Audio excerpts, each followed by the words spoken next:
இங்கே அல்குவரில் ஒரு கமர்ஷியல் சென்டருக்கு டெலிஃபோன் பில்லு கரண்ட் பில்லாம் அடைக்கிறதுக்காக வந்திருந்தோம்.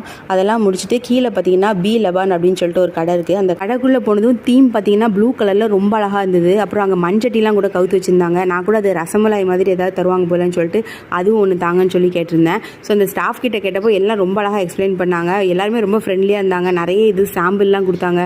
இப்போ நாங்கள் வாங்கிக்கிறது பார்த்தீங்கன்னா குஷரின்னு சொல்லிட்டு அடியில் சேமியா அப்புறம் க்ரீம் அதுக்கு மேலே கொஞ்சம் மாம்பழம்லாம் போட்டு தந்தாங்க.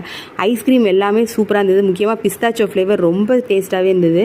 பயங்கர எக்ஸைட்மெண்ட்டோடு வந்தாங்க. டேஸ்ட்டு பார்த்தீங்கன்னா எனக்கு சுத்தமாக பிடிக்கல, இனிப்பே இல்லை. ஒருவேளை இந்த நாட்டுக்காரங்களுக்கு பிடிக்குமா இருக்கும்.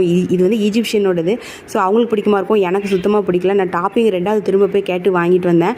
மாம்பழம்லாம் கொஞ்சம் புளிப்பாக தான் இருந்தது. டோட்டலாக 3 ரியால் ஆச்சு எனக்கு இது ரெண்டும் சேர்த்து வாங்கினது. ஒரே க்ரீமாக இருந்தனால பயங்கரமாக திகட்டிச்சு, சரியாக சாப்பிட முடியல. அதனால் வீட்டுக்கு கொண்டு வந்துட்டேன். இங்கே வந்து பார்த்தா அந்த க்ரீம்லாம் கெட்டு போய் ஒரு மாதிரி ஆயிடுச்சு. அதனால் அதை குப்பையில் தூக்கி போட்டுட்டேன். மண்சட்டி க்யூட்டாக இருந்துச்சுன்னு அதை மட்டும் வச்சுக்கிட்டேன்.